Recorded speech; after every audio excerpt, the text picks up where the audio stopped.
foi intable kumae agable kuma bakula mabi mabie yo yo mabie yo yo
lamentable kumae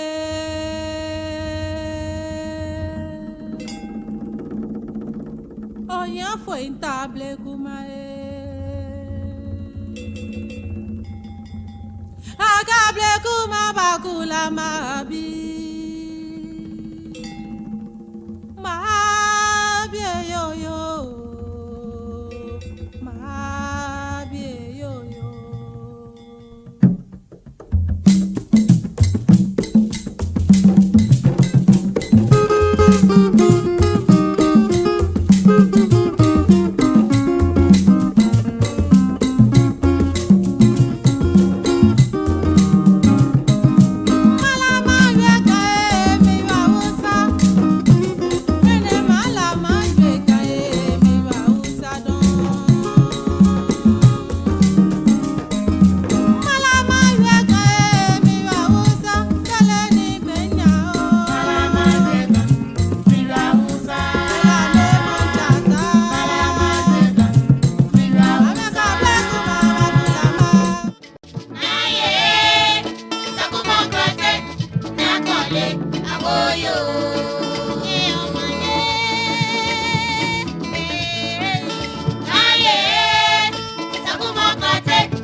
kole aboyo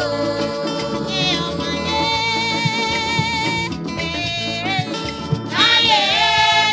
sakuma kate na kole aboyo hey aya ya gwawo sakuma ya gwawo aya ya gwawo sakuma ya gwawo na kole kafite na kole kafite na kole kafite na kole kafite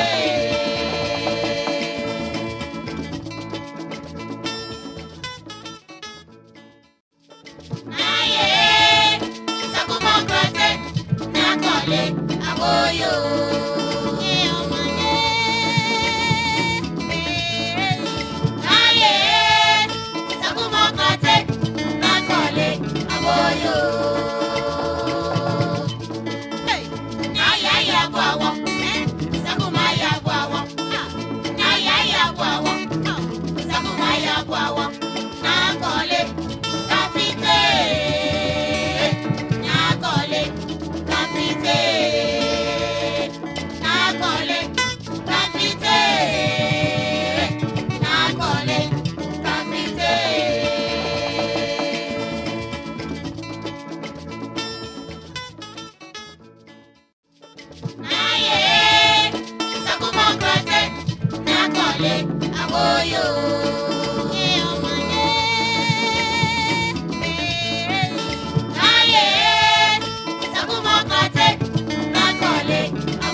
Bladiabi ko dehe abi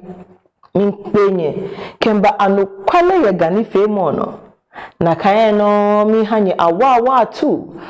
kemba Reeby ananuntankpa ano tole ni femone onyenyo akokoi achreku mini iyohe ochiami daju kejin blaseni tashineken boliake anukwale ni yoga no jinyoni nkeba habo anukwale ya gani femo no wata obe wopete ebe ni wate ebe mushi shimo sajinye kejo nyeyo akoko ina nuhepe ihio se iya petiomi ni tawo anokwale ni yo na kansane emi nke ba hwe odabo ana wona afa ni bohu onukwale ko ni kejo kwe no na yemlie keke okọ kejemli anokwale ya gani fe mone wakeba ha abodaju ya Reeby ananuntan TV no na kano honi keji wo fe wota obanye no ya Reeby Multimedia television no ni oya kwe keji ona hegbe ni o join wo live tamoneke maya no ni mada Reeby television bi ahye na kan no mada inyeyo imami inanenyo niji na okanle adiagba ni leji besi efe no ya manye ya ke leji mo ni daju esa mi fefe oneke ke batashi wona afa ni wosanigba ehiajema ni efefe o Reeby television biye keji otawo namba fe interview ameba habo otawo ni o cha me party shamo yala shamo try 0557041348 alo 0500161769 ni ameba ni ameba ye amekebo abo wona minisa ne mintawo ni nkebo agba akelangard begadon agu langard femo ake akpene ni mokuke awo langard nuchumomni ake langard nuchumo eji nuchumo papa langard fo npata wo bi ahin ame npata wo cheme ke wonyemime ahin na kan no amehani hoy ke bi echomo awusan no hewo wo sumo ye wo sate shi no ni wo hin pa wo hinope ajiake ni wo ke wo je langard ye wo satenye na meji mani akebuo shipon yi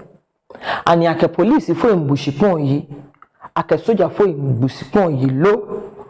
lole ishi habu keji ote osamiye ko sune agbahisane ni oke onajiemo acho 0500161769 alo oya wo page no no oya shi onajiemo yejeme ken hisen makane mahabo iye inuchumohe ni mekome batomi ni ameba ito amegbo ni fuame bi amena asaji ikame sane ba ameha inan liake ameke shipon sane ni he shipon sane ni ameba sumo akebo ganyo kadangbe fomo bi oboto eko koni owa moni oyo no ba nye ni okewa me okeba ni okeba wa me no ewo ibi amake ni ji sane ameke ameye shipon eka dobro shipon ni ameyo ne aka mempelehe ameke mancheko wele langard foi ni eha amehigbe ni ameweku shipon ni eji sen shipon manchene epa enijiami keshejen ameke efe 700 ni neke shipon ni manchene ebo ehewo moden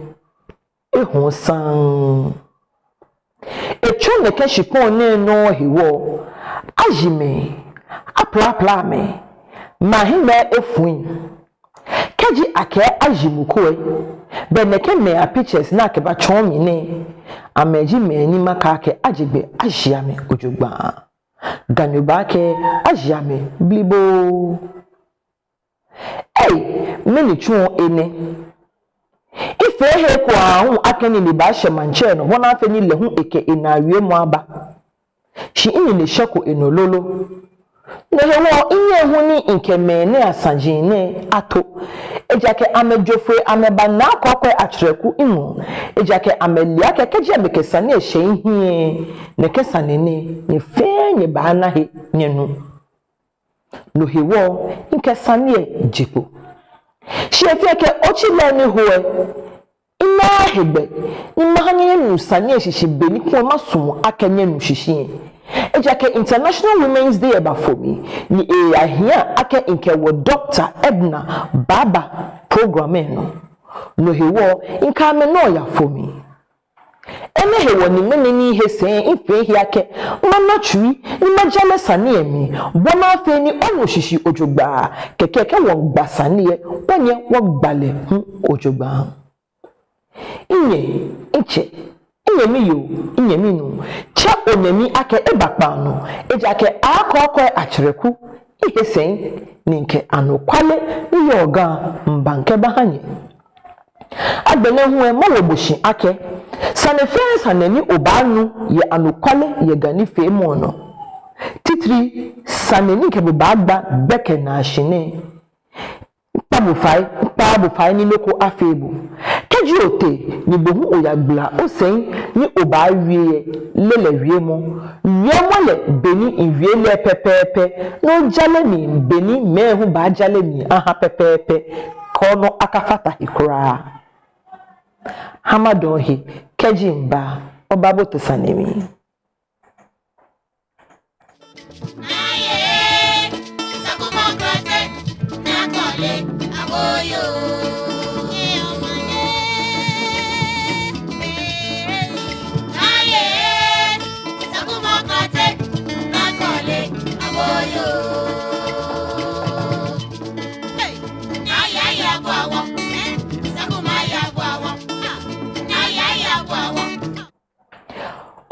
don ake okemiye pano lolo keji okaheni okwamie be okwa akọkọ achreku ye anokwale ye gani femo no nke habo ye Reeby ananuntankpa TV no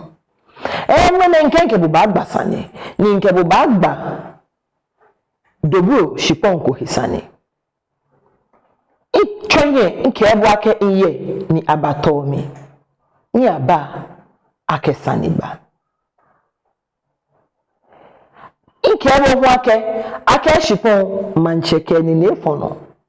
ohun ke waje landguard ye woten she ake manche ewo landguard fonyu manche eke esa ehale atoni ake eho meko ma wekusan shipojin dani oba wie ne kesane ne ojogba mabi ake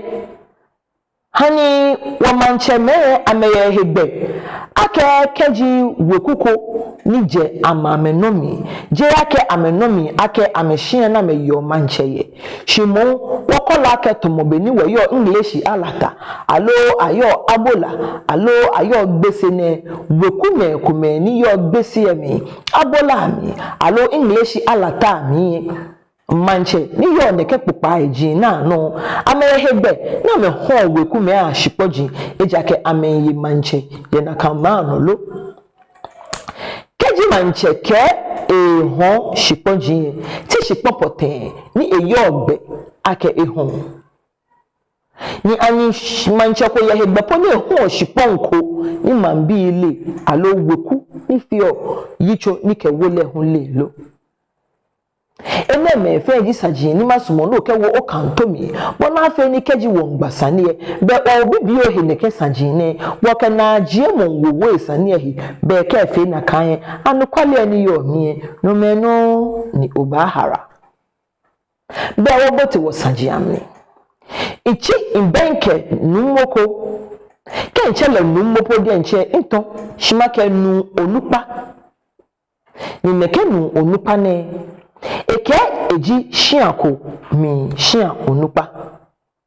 no hewo abani ni ewebi keneke sanene badami ke dabi ibo amenawie mo to keke ni ma hese mata shima wie sajin shimo machi mabenke ameshia onupa bona fe ni ledi enche ina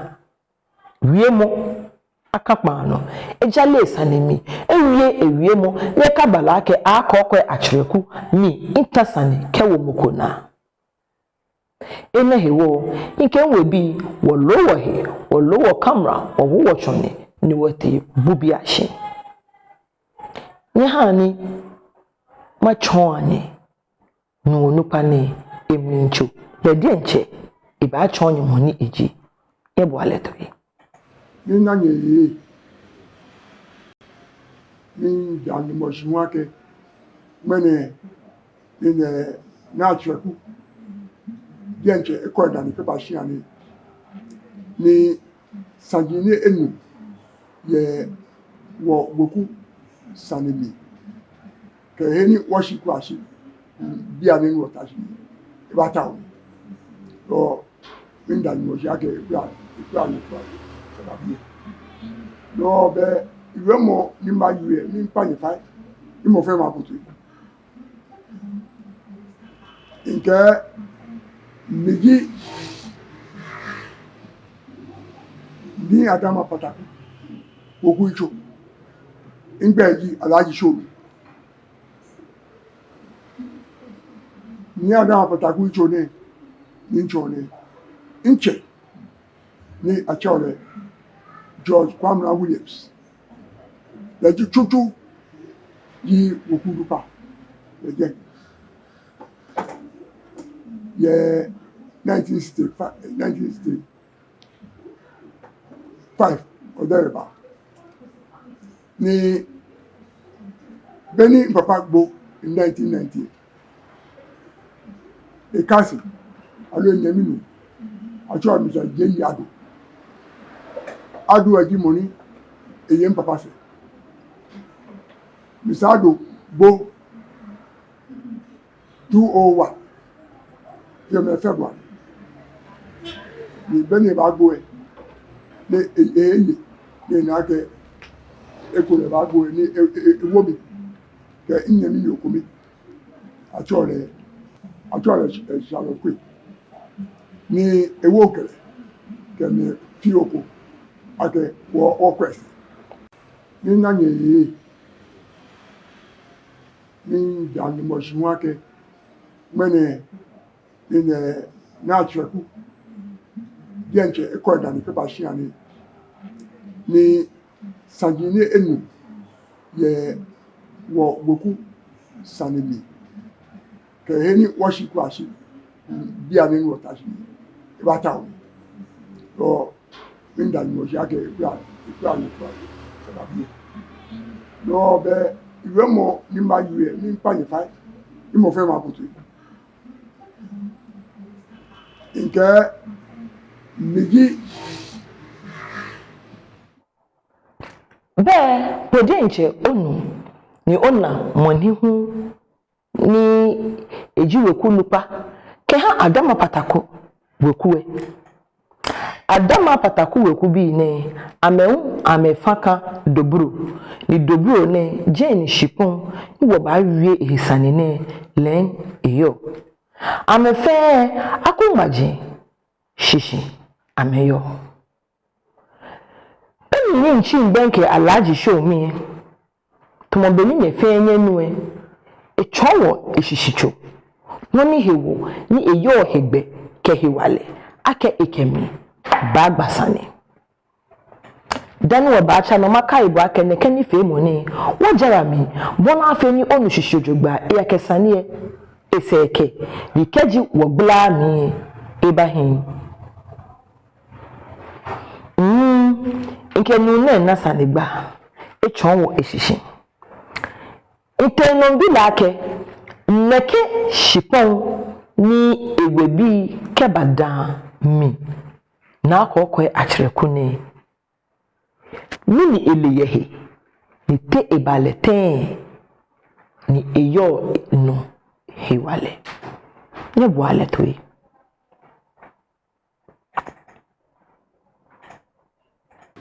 nchakwe na energy bizado eke woku shipon wuro wonde ake wokwe shipon yo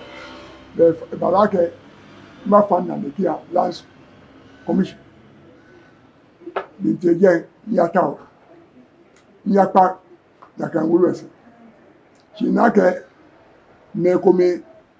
e kro shipon ko meji ni aikan ni dobro aikan in second ke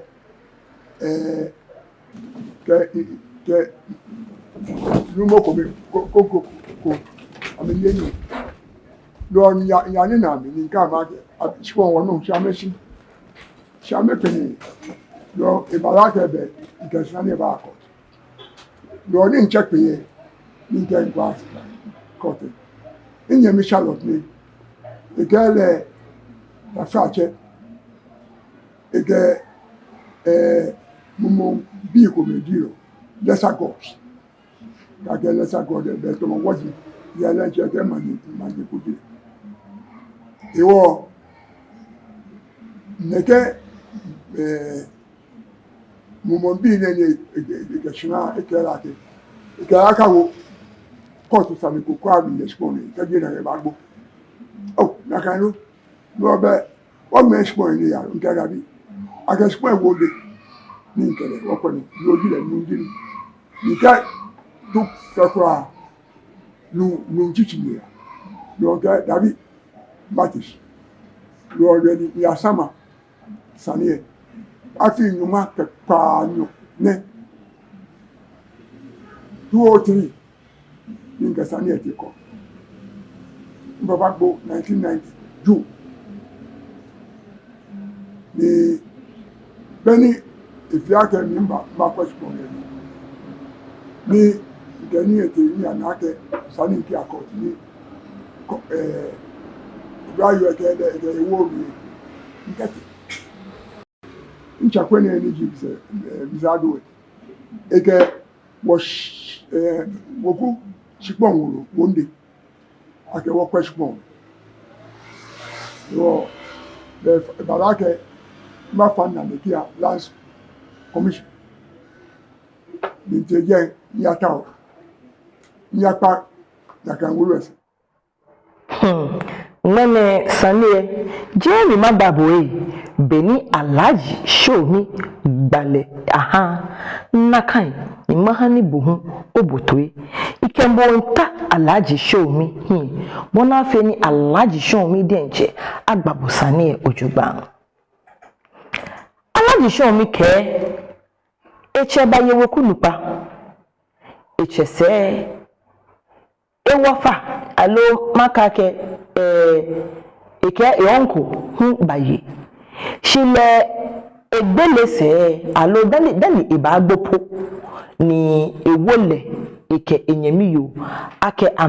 ameye nakan onupayeliye lohiwo eneni hanle nakan hegbe ne ba aka akeshi bele eyehiwaleko yeshipon ni worio no ene newie ina kebe moni ni nta nkele gba sani eji isa ni eyehiwale ne kemi ba gba na kan sani masuma ke male shipon edale efale wo potehiwo ani one plot here ma hin alikota alo noko ni woku noko elebebe eminchi mo penyele ake ngbelo sani emijugba bona fe ni buhu na anukwale ewo ibilake Alaji show me shipon ne te edale shipon te etamokra obanye ni ochowo ifale ni obanye hu no ochowo abo ni ahon Alaji show me shi anupa ke ha adama patakuwe na jemo ni ke bachine Shipon 378 acres. Ke no kofiu wajo chara 378 acres. okay ni Alaji na kan 378 fen akewodi ake eno wolo fen ni wodi oya na shipon eye ekona achoje abama eke dobro I can dobro jeus ni ofa na be mi na ke ne ke shipon no woji na wodi na mi shipon ni ekashi ni mokomoko beno mokomoko beno shipon lele face pra oba ho eko ye oba ho shipon ni okankeshi aye sani ni game oke hall ye no ake fiore ni aye sani 18 years ni tafache woku spon ni woku sani apio ni lo e ko me lu enyo pe won pe lo afi ni won pe court ni bi mo fe mo ni ni yo lo enyo lo te ko e le won ke wonyomo ke tra ke nye ke choma nso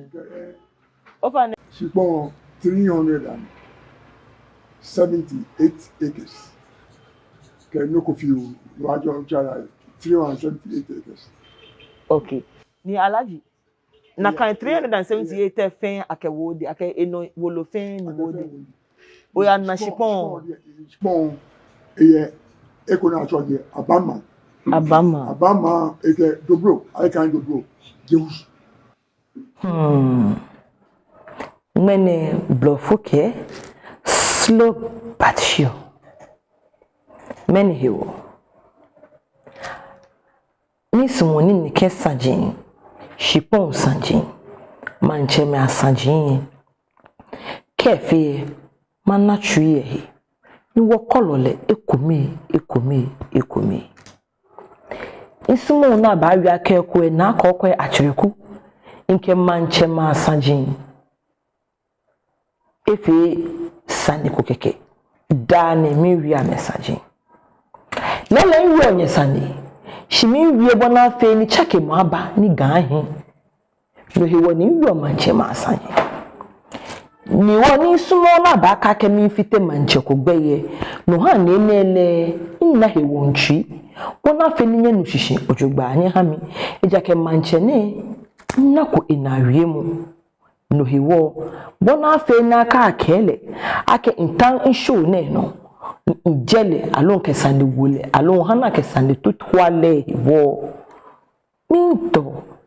riemono bleo minto na mi habo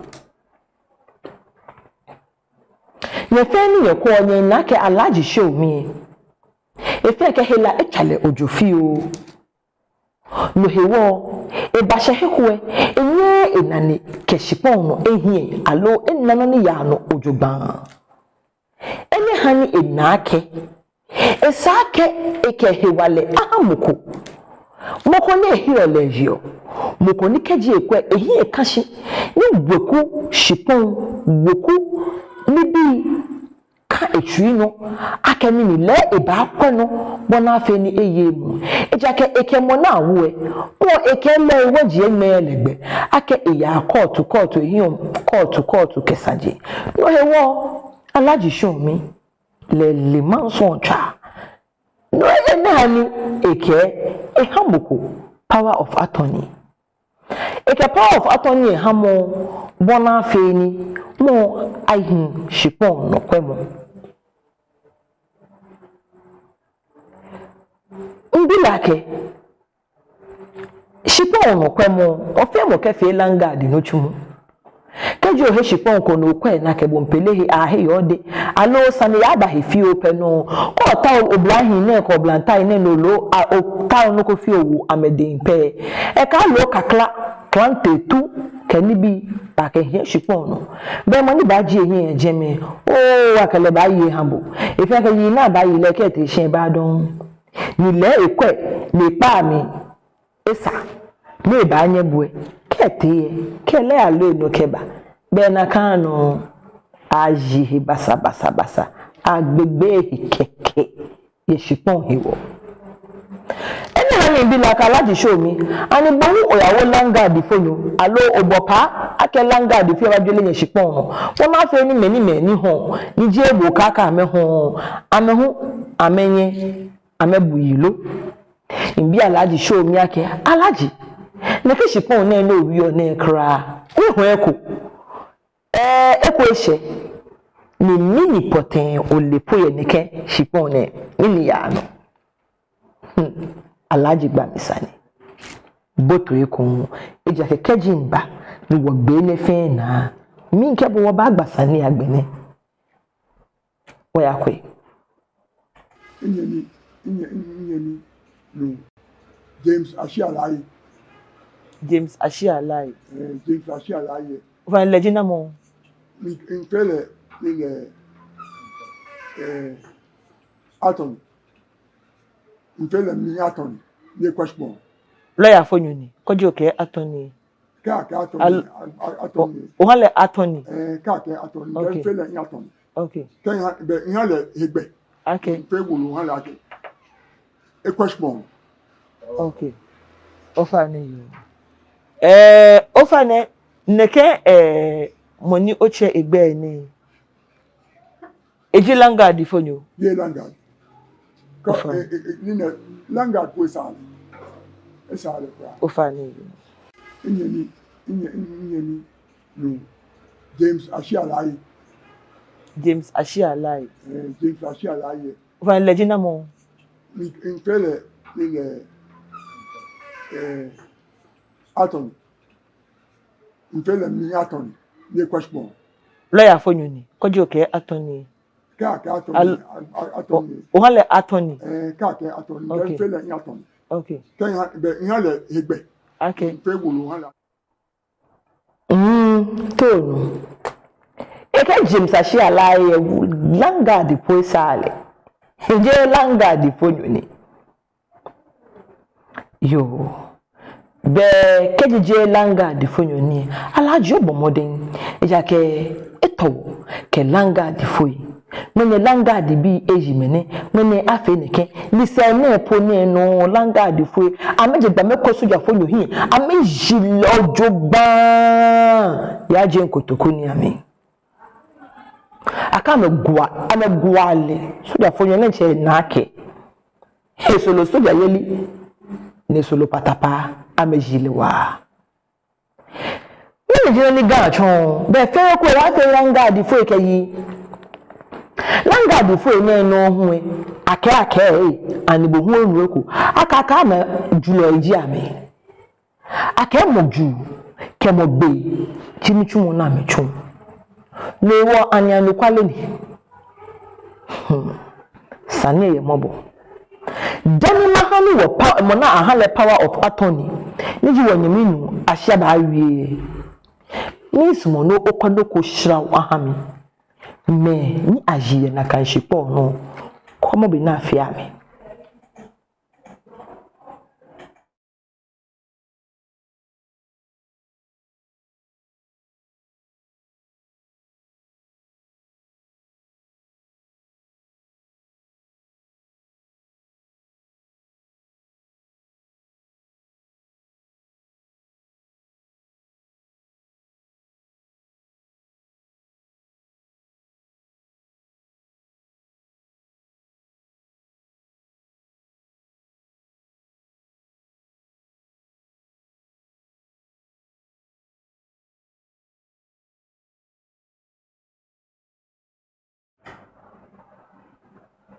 AFL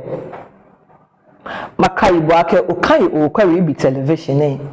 anokwale ye gani femo no mi ehie ni na akokwe achereku anokwale pe inrio manche masane kwa jensen ni akehia na mi nje ye frimpon we awo mi manyeje kaje awo mi manyepoe denle ni mi huwe akungbaji manchene eji nyanyo akungbaji abi nje jeme nje english shimo akani fe gadangbe fomobi ni gadangbe hani insu chom yehiwo keji inu hepe mahani buhu onoleko keke buhu ono ni yomi ohara be fio wonsa gadangbe ke machine yo benete nya akwe yibi na kewume ye na kanshipon no keji shi na jime na epue ajia mere ne keshipon baba o na hiwo po ba ka ke ajia me na ke fano ko yara ajia me ya ka meteju shibe wo hiesa ni gba mi lolo keji onole no pete hiwo na afi manye ma bi nka manye me abi ya ka me nyeme afia meneke omusum ba shambo fi be ne shambo e mo bo fo fio kejila gba o na ben gbo na kekemi Shineke jibo ne tamo ye wogame. Be ni wo check e wa ke neke ko nu na bi la ke minimo la ni e ke dabi e han le power of attorney ile hu ekwenu ne wonke hani ke neke power of attorney na ke ha mo ni hi attorney ni ji mo na ka wole as an attorney le egbasani ele hu no na ele yemni e ake wo chene ila itwabojo iwo fafe no baale baba bobu iwo money babobo e amale e yake ye wo sane gba mi be mi ni na e ba won ye office acha ahu acha azonto ake jo boy ake akungbaji amanche ina na ojugba osumo ni bohu o gba mi onu ni yo mi iwo nbi lojugba ake papa bohu boji na mo ye sane na mi le na je mo ne bien ton élection le ni ay kan ne ke chanwe joboy en ashi igbeji ni elangard ni be ni yen loyi joboy le ke le hon chpon fi e ke le hon chpon o fa na mo ni ke le hon chpon e ke ni ay kan du second du te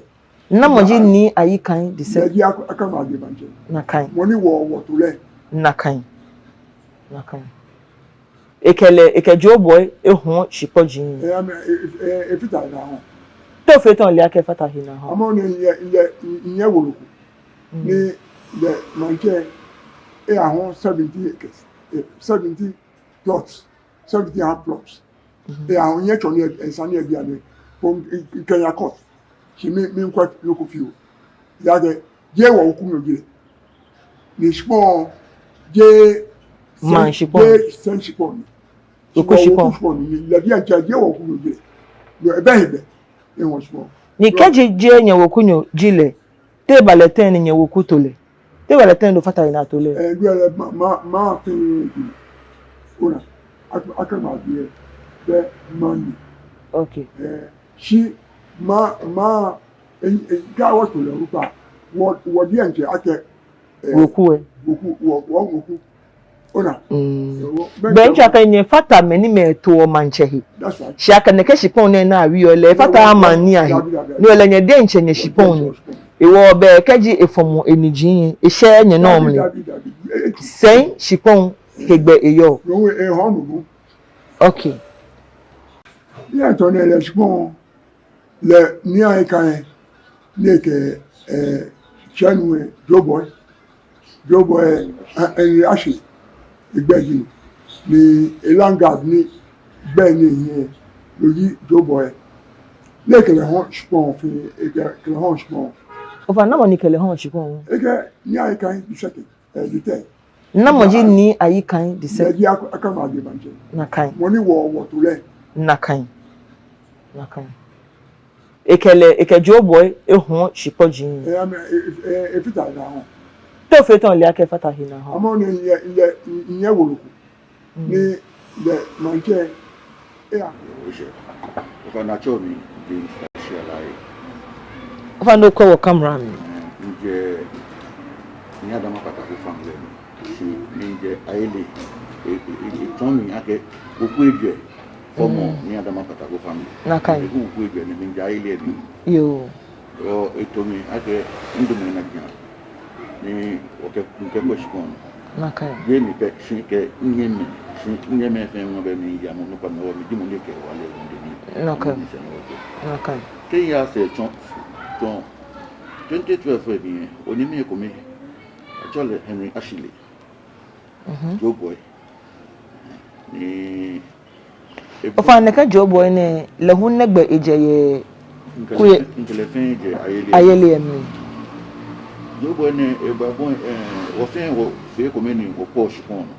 so ko Joe boy ke customer ko ba alaji yan ke o monta o shipon fin ishkan wala ya ishkan ala ke o da bi shi enye ke ko to afi shike lela ke bogun to shipon le eche enye me fen woni shipon yin ko no na mo ni no ko ni na gba le e ka be ni ko be yin o le ni shika ton ke na gba fi o bo ke alaji ele yi o ni ahun shipon le ga shipon ha enye me ke ni le ko ha mi ko jin Nachi eke customer ba. Eke customer ba. Ni mo ba he shipon. Dabi eke customer ba. E won shipon de ke shikam be ba ha. E wo be e afo shipon omo. Wokunupa. Ne eba wokunupa hin ake mi en chon se yan hon shipon omo. E wo shipon shika no ne. E wo te shipon minta oni ake ni sanani wo wi o wo ba sumoni mo fen mo anu hihujugba no he woni info enani ejaje mi aha wo ojugba. Incho ba yen no dale mi. Ya bi ani ne ke jobo ni fa no. Ya bi ani ne ke jobo ni twa. Ye ke mi ake ina customer. O ichuko la ake e town customer. Ya no mi sport den je wo ke e chumo shaku shon. Yo e sky di yo e ke scam ba ba han. The telephone ke di ni ke la ke davi. E ka ba yin e ko be. Sika ba ba. Ba no eta enye me da amen unye me ya. Yo eta wo fabie ni mo pe mo ababie ke boni hu ba he ni ko ni wo pe wa pe bie ko tora ke ba mo fe mo ayo gase ya de be insumo be ni ke abana ba ke tora ba bie fe sa ka ke shele no get what bie okay mo ni wa ni she e here la ni no divert ni ahun okay o she ko na cho mi bohun onweko agbene hani wo gbasane fi o dani no ni yo jeme masa makebo shidani wo ba gbasane ne maka ibo ake na okanle adiagba the first gbese no ya manye eji moni esami ni nkeba tabie ne na kan no ne Reeby Multimedia ama Reeby television no jihe ni nkeni fe mo na ejo ke ba ha boda ju 7:30 masa amada wonyen yo lamleshi mene no le eke lemonade madaboshi nyemi lamle oyi wala don ke da dokodoko do fi oke bakini wakai won chunu chumo lolo gadangbe hiwo mo ba ke mi le woni baleta mo mi mo je mo ina na ekpen hi ni ta ni manu sanjeni ya no ye gan hihye ni agbene hu eye sane gba mi e onu ake woche ni ji alaji show mi ni leji adama pataku wokuwe yichowe eche woche ni ji akangbaji amanche ye sane na yo na emi eke akangbaji amanche be mi ni le wekulupa ha power of attorney ni ewo moko ake mo ata isho no mo kekwe le ke bu ameshipoji a ye le eke ni manche ji le hiwo ewo moko manche ye amewoku shipon no ni ji le we ha mo power of attorney eko ni mo nho ameshipoji ye to no shipo abona ke akangbaji amanche ehon eke joboy wọ́n mi jo boy minta oyise egbe ni bohun ogba wono ni yo omni ke eji anukwale ake okay akangbaji amanche nyefe ekome ni nye ho me awoku shipon ko ni nye chonwo ake ye me egbe no ni manche ho me awoku shipon ji alo ani anukwale ake jo boy langard fudoji ni Landguard foye ili ake kwen keji nye nchupuwe nye kwa shipon no ili ake shipon holwe yinye hu iwa masuma ake buhu bajalo sanemi kechonwo bona afe ni sane ni wogba eye emu nche niji akangbaji amanche keji ona woni fe mo na eko no kwe npo fai wa ajenche bona afe no hani wonu ohi koni oba no ba fa oyi yesane ni akefon ono ne nke sane ni akefon no ejake ojale ko sanjiam ni nke choko wo iwo wonyoko ni wobu ake lele ofe alo ofeko shimon amonto ne woku meke oho ameshipon e basabasa oho po ahun ehefio ni akebo ewie ahun obo towe shini bi ko me holo sanji na mi ni masumo ake wo ba kolole ko me ni wo gba hisani aka ni wo fie gadan bebi ni wo fe wo je heko wo te mekoma ni wo ko wo je aka ngbaje mekoma je english mekoma je abola mekoma je gbese mekoma je he baba o shi wo fie gan he wo ni ha wo gba asane wo gba le ojugba yanka alaji show mi sande gba mi alaji show mi ke be ko na hu be mi ni le ekeme ko me amefe ameyi ake ne ke manche wo mo ne e afe sanjimpi apele ate aba ni meni pele o heke ya ke ba afe amechumo amese e wo bo e awo manche keke wona afe ni ma aya no wo ko ahele ni to enjole aba ameba wo woche ametole manche ameke manche to se efi akọ nupa ya komi ya wie saneko ake sane enwo woche na ni iyabalake neke onupa ne echon ese na echon ese je yemi na sha laji show mi ke woche eji akugbaji amanche eshi etichi ewiake neke alaji na enegbo ni ji che ni wie ni eyaton ina egbele eleheko ake achesane ayesane abulafo ni akenyomo fun eno na akenyomo fun eno ake like e ba pay 500 million keje na kan be ba ya mo ni ya fo nyojiete ni ba ehe wo mi ake e ba pay shika e ya mo no hewo e pay shika sani kenkle ni mabi keje ake ogbegbomu ni ogbekokon ayesani na akenyomo fo ono no hewomi akoba pay na kanyomo mini ji eshishi nita ma bi ake keje awomoko manche na egbegbomu ani ya na yo manche lolo sani biye je saneni nimbi hukeke shi alaji show mi saneni egbawo no mi sane nimbi yo inyemi no ablade abi mi ko mi ye Reeby ananu ntankpa na no keji saneni bi ne oyehe na ajemo o fine keche wo platform no ye Facebook ke YouTube allo ba no oya o phone no no twa 0500161769 0557041348 makane woni afeni moko huni tase ni insane bi mo ne ibas mo ne na ajemo yemne le hu ina na kan na ajemo mi wo chenu shishi na le pay ne kenyomo ne ehe wo mi akelele nu ani buwe le ne igbele ni kaji manche egbegbomo pe ewu ehe wo muji yakela jinoni ikepe de mukola yede sanje woni wo manche me tara no eye kron ewe wakaji egbegbomo pe owo se ehe muji iwo ani esa ake oyano ota na kansan no lo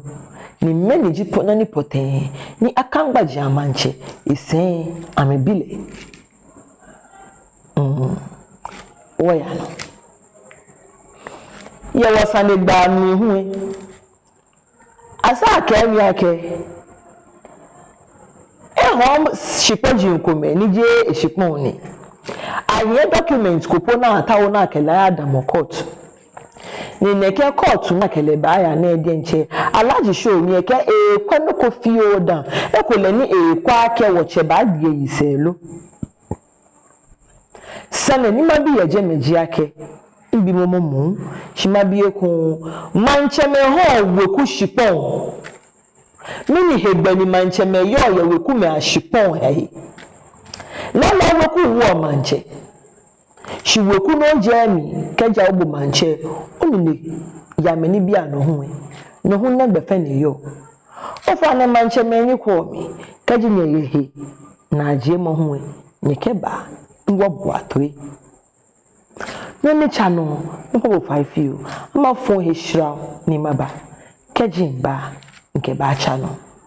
shimom chonyanyo chonyemi ake akokwe achireku ni bia na kejo na mi no palemie mmake bo ake gahi ntajrami nke anokwale ye ganife no mba ni nke baham mimba no Aye, sakumokrate, nakole, agoyo.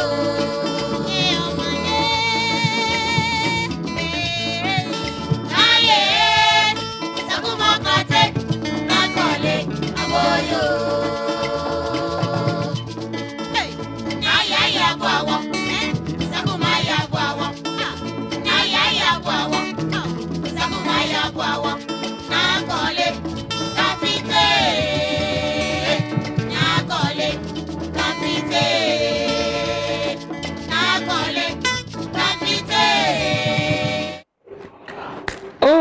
Don ake okai okemimfe enu twumone masa amaya no makai bu ake onye yo akokwe achreku mi no nkan ntajrame ninke anokwale ye ganife mo eba ninke ha bone na kai no mada inye na okanle adiagba the first ni ejigbese no ya amanye mada boshinwa ake mbeke na shine owani ihe efefe mi hu ke ntashim nche mi na ake manye yele samiwa ade nche oyiwala don mada inye yo lamleshi ya dan doko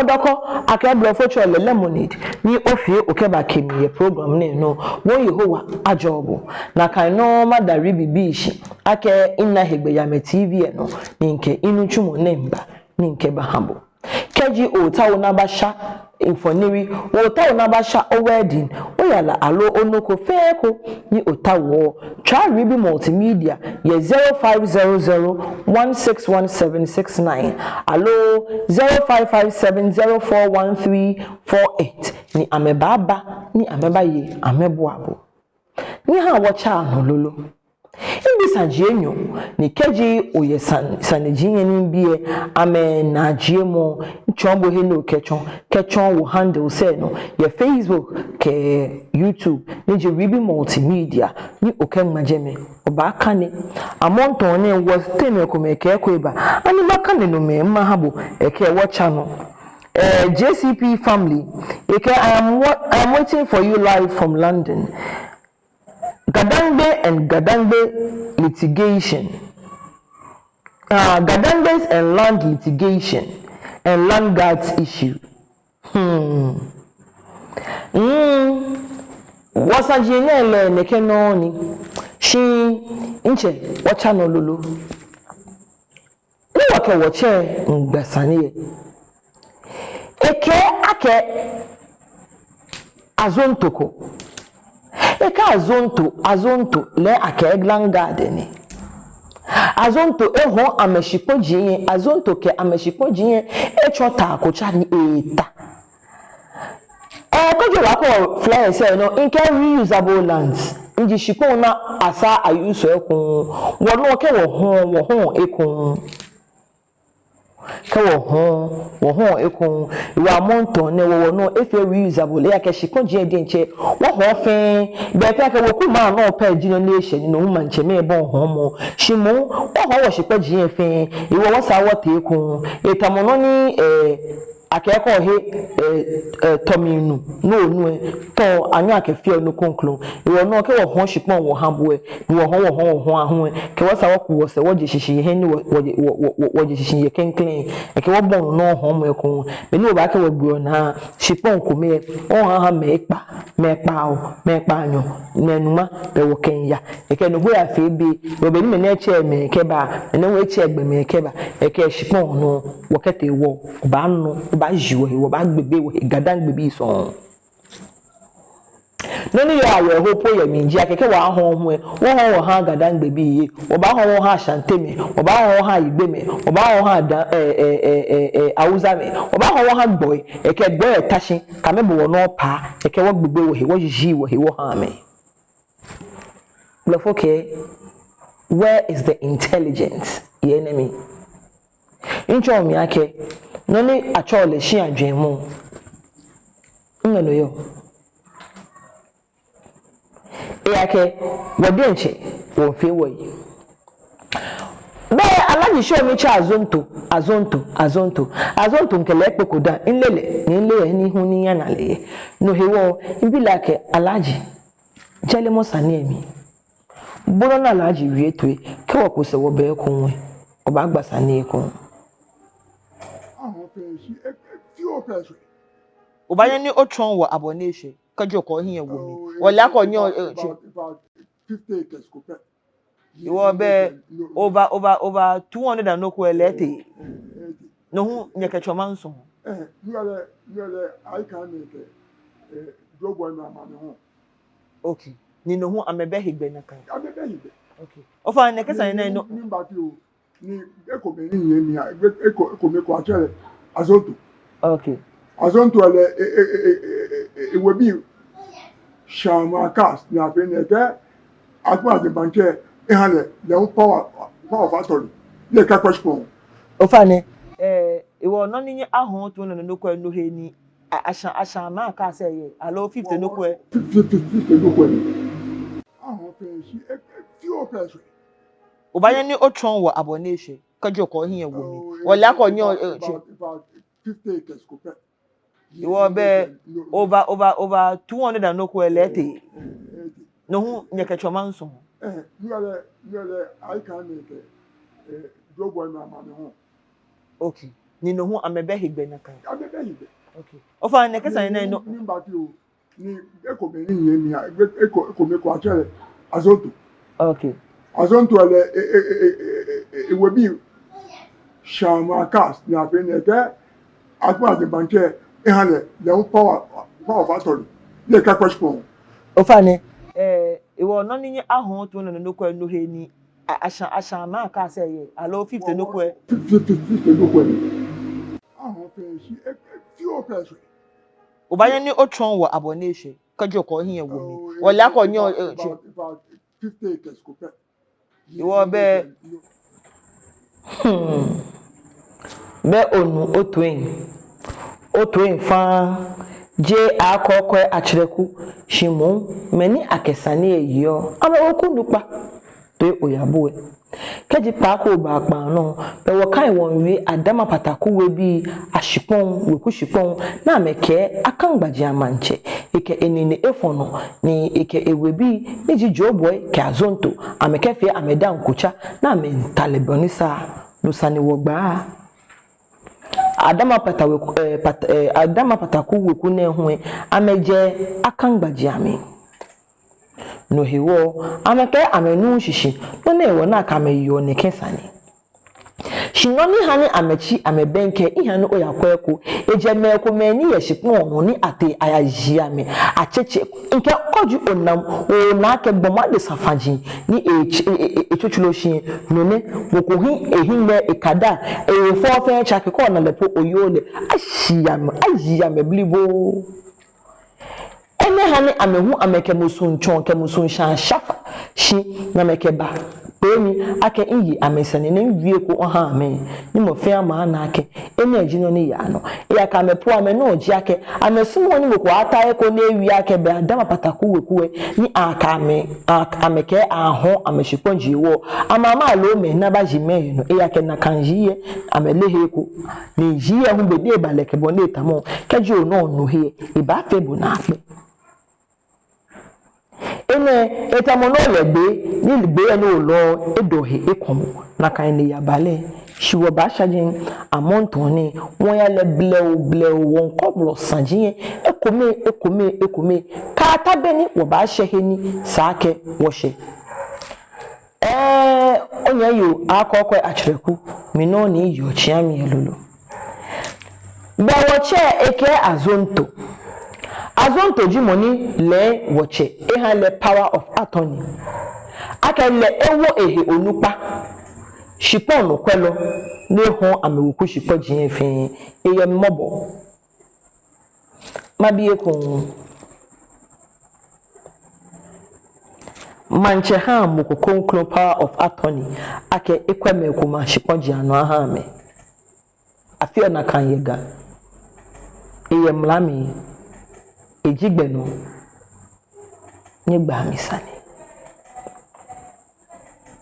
ni ike enefe imbahanye nene bi ajihe ni mahani woche niji alaji show me ke atoni ame ke amena wiemo ahye iya ke wosumo no ba gbula program ese chon part 2 niji next week woke ba cha no ma chon ye gbeme poten ni ajiye heni ameji ameye moni ji ame kebeni eyagbena aha shiamontone ogbasani akegadan bebi eko maje shishi keje mancheme ano mancheme ani nyeka yo kita jini nyeka bemni na ba wo nye mancheme lo eko na kenye wochumi achose nye achonye shipoji ni holo nye shishi kene ni holo nye shishi be mi ni sa kenye ho shipoji ke be mi ne sa ni ho shipoji meni ma shipoji ni sa kenye ho ke meni ma no ne sa ni ho achonye ona ke efe aweho ni ni yala ete no ahun na efe ni ake kefe njon ake alo ye nedwemomni ye efe ni ake kenye ho shiponji ne ni ye yeshika ye fefe ni ba fefe ye gbena ni ye gbogbo nya wo bejo owo moko ni yoshi ne mo ka ta be ni ye nse mo ba bai ogbo hila ba chabojo utashi be opin na kambia ni bana yibi ni woga keji otehe kume nke ayashipoji nashi bana feni bi hoi ni baba yese ana mena he ko ewo ga me ne be fakra ni wa wo ni na ka gala ba ko wa don akwa ni ya ya ka ko ko echo he ni ojogba keji otelu ba mami no ba fe no fe neta le shebe ku o so aka mi ya klowa eke opo no okoye eya damo oshishi heni okokopwen heni okoko oshishi kwen ke jopoten obasuma ke oyajen ikaya ka blema ko wo bia ne no kokro bi teni po kwa krowa koni ikeji osheje ne ona shitamo oha ona ke oshiga oshi bolomo ke jiramo ke pimo ke jemo ka teshimna ya ke bagidigidi oya ho he kodiyo no banye no ke to otwihe amonto ne wa mancheme ne dinai wone ke aklowa ine fe ni no he wa boku me ni yo aklowa ine fe ame shawashin ame hiefui ame ke da pewo yega God benche ni wo yo de nche wo tuji ni yo je me we kunu pa ekomeke we kume ekomeke wo no we teme kome wo ke fe hai ni wo jole agbo no be ni meni na ni ja klo wo ba na wo ye je na me liaka wo shine papako e wo ka ji na kan po le bala na mbaba je me ame wo me jole agbo na wo we ame ho na ken fofo ya ha wo e hi a hwehwe ma so ba ne mancheme ni wo le nyenye kwa nye hia wo hia ye anukwale ke jalemni eja kenye ni fe mo nhwe wo hia hye akegame amonton ne nye mo njafo ye kijafo no na ni watwi ngwa wo he wo be he ko ya he ni wo yo ya no ne ga no ojine ni wo yo na ka da se gbajigbe ke wo de wo se wo na agbe kokro aka wo se akenye chimobu ife ni yo jen ya ni hia hye mo etwa ataale ni wo ye ka hye mo afi asphalt de ke wo energy ahye je ye fe ni teme ekome shida ka gwana wonu nunye sane manchene efe neke manchene hanu landguard fu afe neke manchene ahon shipon ne manchene twabe ko ojo ni sane kra ne ihe na aka ganyo poni wa ojofu ni wa banye hie ni wa bapanye fa kenye hia wo hie wa je sane ne alo nya papa ni ha wo mo akecheme jinye agoto ne ko tare ko pono ke gamancheko alo che gamancheko be alo wie no ko podo nche be anwobo aka mancheme nye ni ye lands commission shipon ye ho mancheme nye cho ye quantity surveyors nye ko shipon je dramo ne floor le be nye banye aka nye ke shipon je cho cake ni ye njanye nje na ko be ke shipon je cho ma kro ye kami ye fa ke henu Mamba.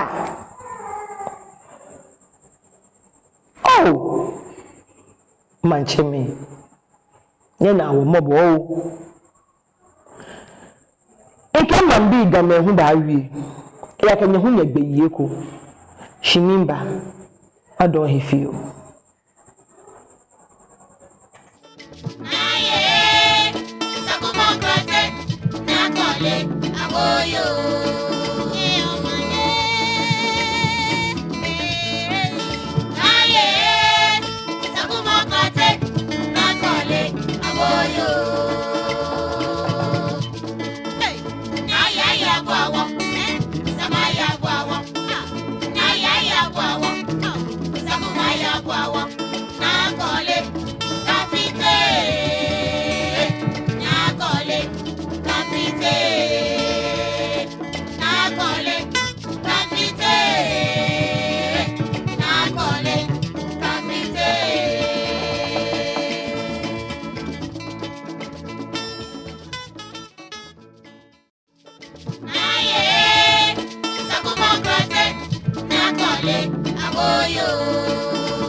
Dadang baby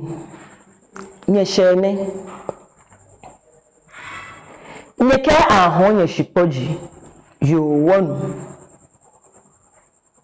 nye ke akelanga di foi ni ho shipoji yo wonu na meji langa di bi na ke ba die nye no je no wonu ye cho munye he langa di foi na kenye he shipoji ano Ogbonyami ya shikafi ewehi. Ogbonyami ya shipon he. Shipon hu ponije ononi. Oni mo bota se e ko ahon shipon 20 million. Ko ke ba le han bo 3 million. Ko le han gbe mo hu ka gbehe. Yo obo moden. Wo ka fe wo na ko lede. Wo ka fe wo gande. Wo ka fe wo Yehowa zebat ni wode. Ama ke menoko. Be shaka nye ba te shaka dadang bibi ye. Kaji nye kenye ba ta shi nye ba wo ne kembe ne keno e ba bale. Ame ba ya no na me ho wo shipoji ne keson. Nye ha ni wo te ashi ake gadang bibi wo fia ekome. Ni wo ke wo manche me no ko wo ha me amemwa me hishishi yake wakame babkara je na meta je ake wo be no ko fi malo wo nye wo ko wo henu shimu ake na sane wona hie nye loko bona afi ni ka abala ake mo fi mo ko wie ko no ha wo amemanche me shishi poji na me ho ameba ambabu akunta na be poko ni wa ma be ni anyo akpa manche ake manche ba jirami na aka akpale ni ha ni woke woni fie mo fe akpa politics fie mo ni ha wajia NDC NPP CPP politics kra kan wan bo ni gia ye wo satin ni wo fie wo be ko me ake gadan be bi gamme titri e ake wo aho wo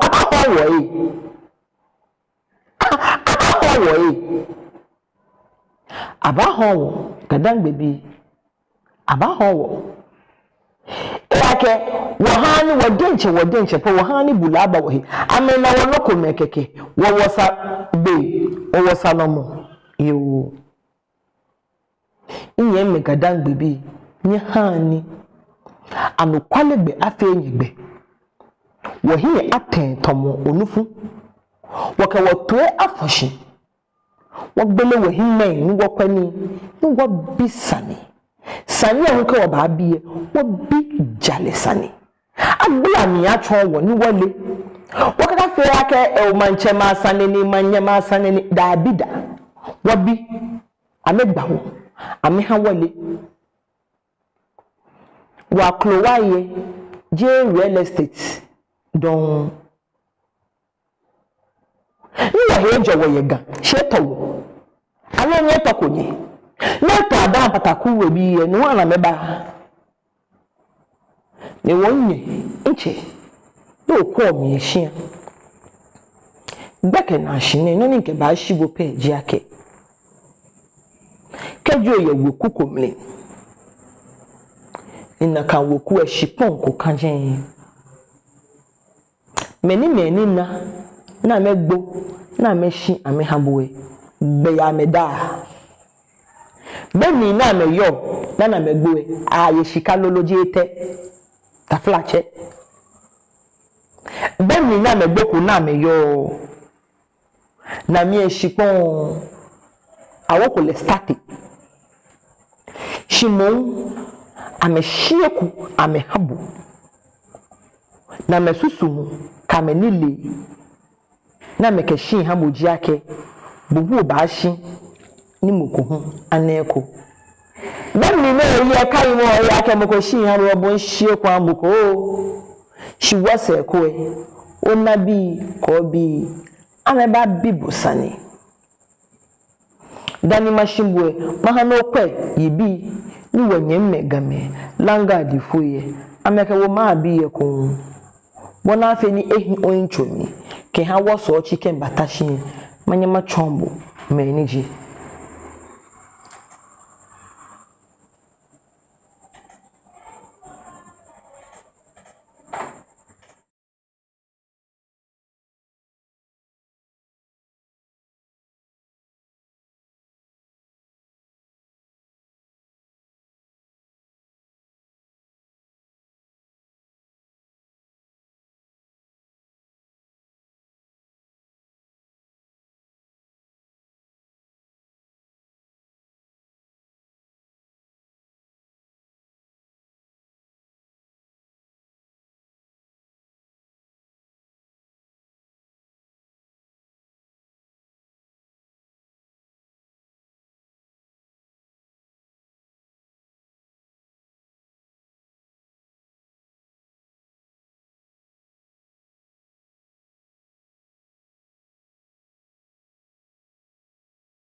ablade abi ko de hia bi nyen ke nyen yo no ko obijana no ntankpa no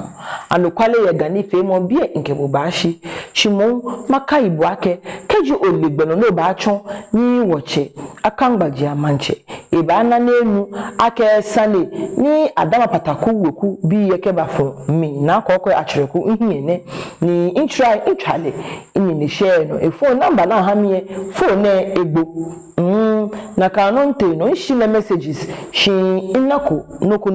noko yese ewo keji enekwe ni eyegbeko no ni wo banye wochon ni wochi wo benkere ni hu ejale sanemi na efe yesane na kefon no ehani wona wole ni wochon no wona afi ni lehu efe yi na kan no omo ni ole woche ni ji azonto kesujo boy hana amena amele ake neke ejino ni adama pata ko weku bi yeke neke ejino ni woche alaji show mi ke ewo ahani wo nini ashame no wona afi ni woke amehu agbasani eko dani mashibuwe masa makebo ake keji ole ake oya he shipon ye heko weku no njio ma no njio real estate fe ko no ya he inye nche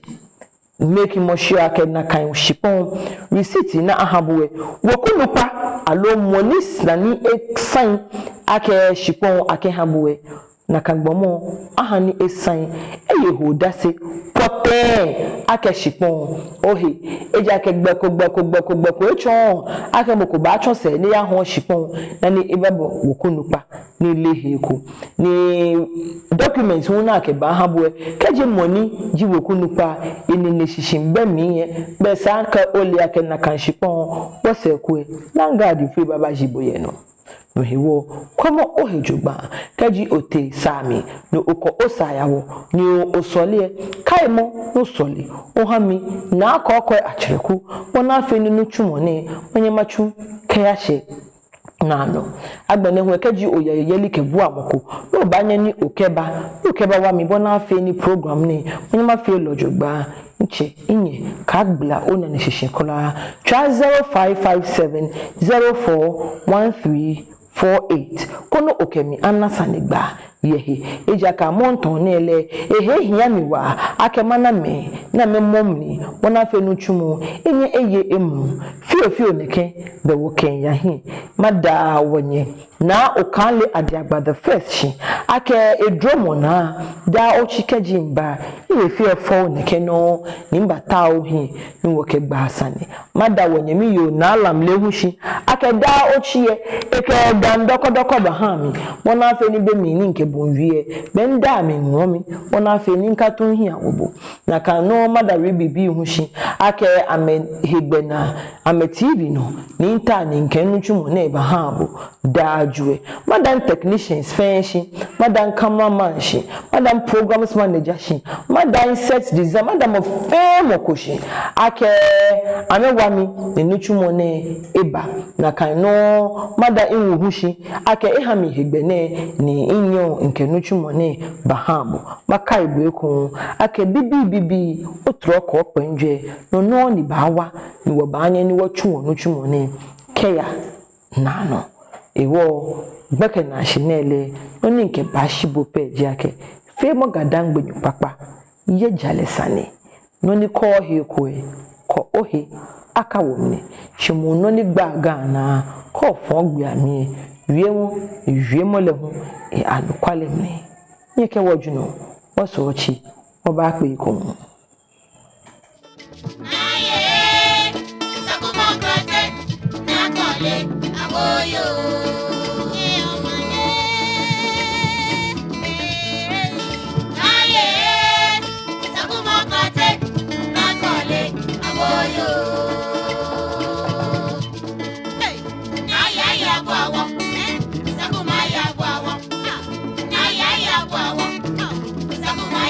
Wow.